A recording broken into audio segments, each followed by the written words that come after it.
अस्सलाम वालेकुम, बिस्मिल्लाहिर्रहमानिर्रहीम। मैं हूं ताहिर महमूद और आज की वीडियो में हम डिस्कस करेंगे कि जो नॉन रेजिडेंट पर्सन्स हैं, यानी कि ऐसे पाकिस्तानी जो कि पाकिस्तान से बाहर चले गए हुए हैं और जो नॉन रेजिडेंट की कंडीशन है लॉ की वो फुलफ़िल कर रहे हैं, तो उनके ऊपर कानूनी तौर पे पाकिस्तान का जो इनकम टैक्स रिटर्न है वो फ़ाइल करना किन सूरतों में लाजिम नहीं होता और किन सूरतों में लाजिम होता है।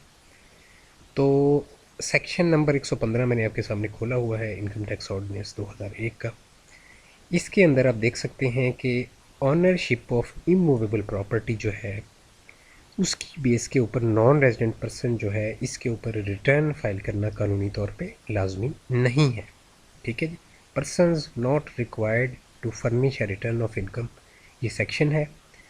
यहाँ पे अब ऑनरशिप ऑफ इमूवेबल प्रॉपर्टी जो है ये कौन सी प्रॉपर्टी है। इमूवेबल प्रॉपर्टी जो है, इमूवेबल प्रॉपर्टी के अंदर देखें जो आपका प्लॉट होता है खाली वो भी आ जाता है, रहायशी घर आपका आ जाता है, दुकान आ जाती है कमर्शियल, ठीक है, और कोई एग्रीकल्चरल लैंड है वो भी इमूवेबल प्रॉपर्टी के अंदर शामिल होती है, और इसके अंदर आपकी कोई फ्लैट है तो वो भी शामिल होता है।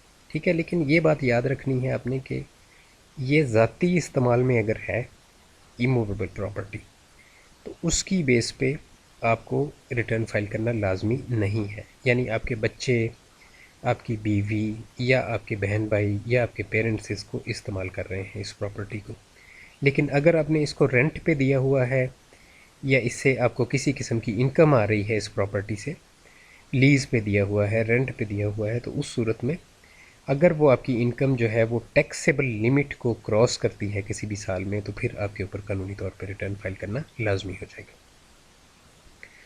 अच्छा, ये पहली चीज़ थी। अब यहाँ पे आप देख सकते हैं कि सब क्लॉज 3, 4, 5, 6 जो है उसकी बेस पे एग्जम्पशन मिली है नॉन रेजिडेंट को और दीगर अफसारात को जो यहाँ पे शामिल है। ठीक है, तो अब हम डायरेक्टली सेक्शन नंबर 114 का सब सेक्शन 1 है और उसकी क्लॉज बी है जिसकी सब क्लॉज 3, 4, 5, 6 है, उस पर जाते हैं। हम देखते हैं कि किस किस बेस पे जो एग्जम्पशन है एक्चुअली वो नॉन रेजिडेंट को मिली है रिटर्न से, यानी कि किस किस बेस पे नॉन रेजिडेंट पाकिस्तानीज़ जो हैं उन्होंने पाकिस्तान में इनकम टैक्स रिटर्न फाइल नहीं करना। ठीक है जी। तो ये जो एग्जम्पशन हैं इस पे हम डायरेक्टली आ गए हैं। ये वो जो है सब क्लॉजेस हैं 3, 4, 5 और 6। ठीक है, तो इसमें इमूवेबल प्रॉपर्टी है अगेन, और नीचे रेटिंग एरिया की इमूवेबल प्रॉपर्टी है, फिर फ्लैट है जो मैं ऑलरेडी आपको बता चुका हूँ, और इसके बाद मोटर व्हीकल है जिसकी इंजन कैपेसिटी 1000 सीसी से ज़्यादा हो। ठीक है जी।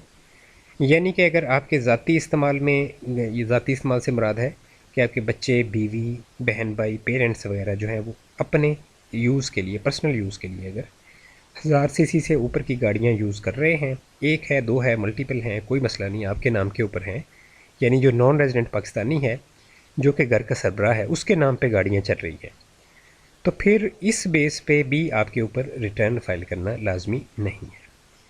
लेकिन अब असल मसला ये होता है कि बहुत से जो नॉन रेजिडेंट पाकिस्तानीज़ हैं उनको 114 और 182 के नोटिस आ जाते हैं, और उसके बाद फिर वो मुझे डायरेक्टली ये करते हैं कि मेरे मोबाइल पे रब्ता करते हैं फ्री मशवरे के लिए। तो इसमें ये होता है कि ये देखिए, अब यहाँ पे आपको नोटिस अब क्यों आता है। नोटिस इसलिए आता है कि आपके पास NTN नंबर था, आप जब पाकिस्तान में थे तो पाकिस्तान में आप जो थे रिटर्न रेगुलरली फ़ाइल करते थे। उसके बाद आप नॉन रेजिडेंट हो गए, आपने FBR को इन्फॉर्म नहीं किया कि मैं नॉन रेजिडेंट हो गया हूँ, मेरा स्टेटस चेंज कर दें, और उस NTN नंबर के होने की वजह से आपको जो नोटिस 114 का 182 के वो आ जाते हैं।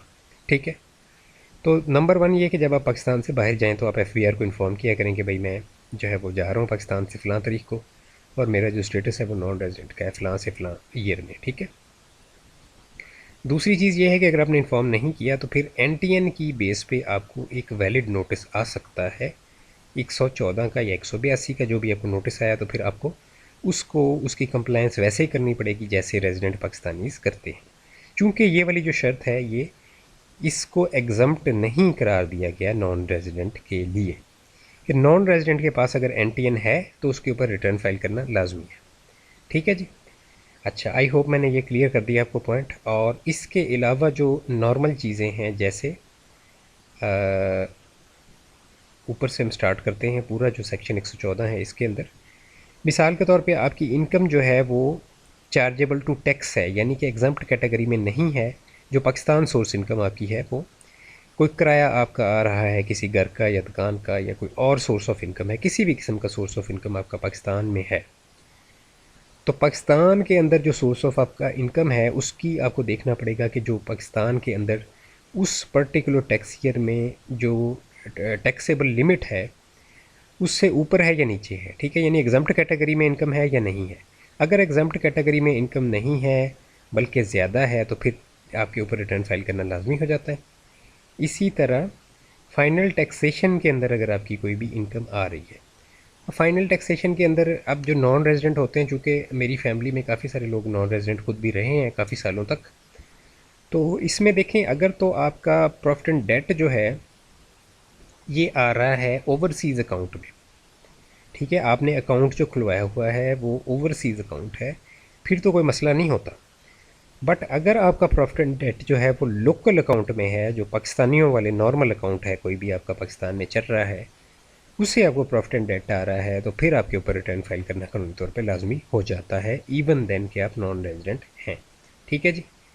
बाकी ये बहुत सी इनकम्स की कैटेगरीज हैं। डेफिनेटली इनकम अगर आपकी जो है वो फाइनल टैक्सेशन के अंदर आती है, चाहे 10 रुपये भी आपकी इनकम है, 15 रुपये भी है, 100 रुपया भी है, तो भी आपके ऊपर रिटर्न फाइल करना लाजमी हो जाता है। मसलन ब्रोकेज एंड कमीशन, ये बहुत सी कैटेगरीज़ हैं, ये वीडियो को पास करके आप पढ़ सकते हैं। ठीक है, एक्सपोर्ट है और इसके अलावा इंपोर्ट है, इसके अंदर शामिल है, और मल्टीपल चीज़ें हैं, सेल ऑफ गुड्स है, एग्जीक्यूशन ऑफ कॉन्ट्रैक्ट्स है, ये बहुत सी इनकम्स हैं। ये आपकी इनकम जो है मैंने बताया इसमें कोई लिमिट नहीं है। फाइनल टैक्सेशन के अंदर अगर किसी भी अमाउंट की आपकी फ़ाइनल टैक्सेशन की इनकम आई है, 100 रुपये आया है, 1000 रुपये आया है, 1500 आया है, तो भी आपके ऊपर रिटर्न फाइल करना लाजमी हो जाता है। अच्छा जी, इसके बाद जनाब फ़ाइनल टैक्सेशन के बाद आगे हम मूव करते हैं। पिछले 2 सालों के अंदर अगर आपकी इनकम टैक्सेबल रही है प्रिसीडिंग टू टैक्स ईयर्स, तो फिर भी करंट ईयर में आपके ऊपर रिटर्न फाइल करना लाजमी हो जाता है। ये जो मैं बात कर रहा हूँ ये पाकिस्तान सोर्स इनकम की बात कर रहा हूँ, फॉरेन सोर्स इनकम की मैं बात नहीं कर रहा। ठीक है, क्लेम्स लॉस कैरीड फॉरवर्ड। अच्छा, उसके बाद जनाब ये नीचे वाली एग्जाम्प्ट हैं। एनटीएन मैंने ऑलरेडी एक्सप्लेन कर दिया है कि एनटीएन अगर आपके पास होता है तो फिर आपके ऊपर रिटर्न फाइल करना लाजमी हो जाता है, एनटीएन नंबर अगर आपके पास होता है। और होल्डर ऑफ कमर्शियल और इंडस्ट्रियल कनेक्शन ऑफ इलेक्ट्रिसिटी, आपके नाम पे कोई भी कमर्शियल या इंडस्ट्रियल कनेक्शन इलेक्ट्रिसिटी का है जिसका 5 लाख से ज़्यादा सालाना बिल आता है, तो भी आपके ऊपर रिटर्न फाइल करना लाजमी हो जाता है एज अ नॉन रेजिडेंट। ठीक है, ये दो जो हैं ये रेजिडेंट के लिए हैं कंडीशन, ये मैं यहाँ पे रीड नहीं करूँगा। और उसके बाद इनकम फ्रॉम बिज़नेस में अगर आपकी जो है इनकम 3 लाख सालाना से 4 लाख सालाना के दरमियान में है, तो भी आपके ऊपर रिटर्न फाइल करना लाजमी हो जाता है, इवन देन कि आप नॉन रेजिडेंट पाकिस्तानी हैं। अच्छा जी, ये टोटल कंडीशंस थी। आई होप मैंने इनको बड़ी डिटेल में इस वीडियो में कवर कर दिया है और अब आपको कोई इसमें प्रॉब्लम नहीं रहेगा इंशाल्लाह।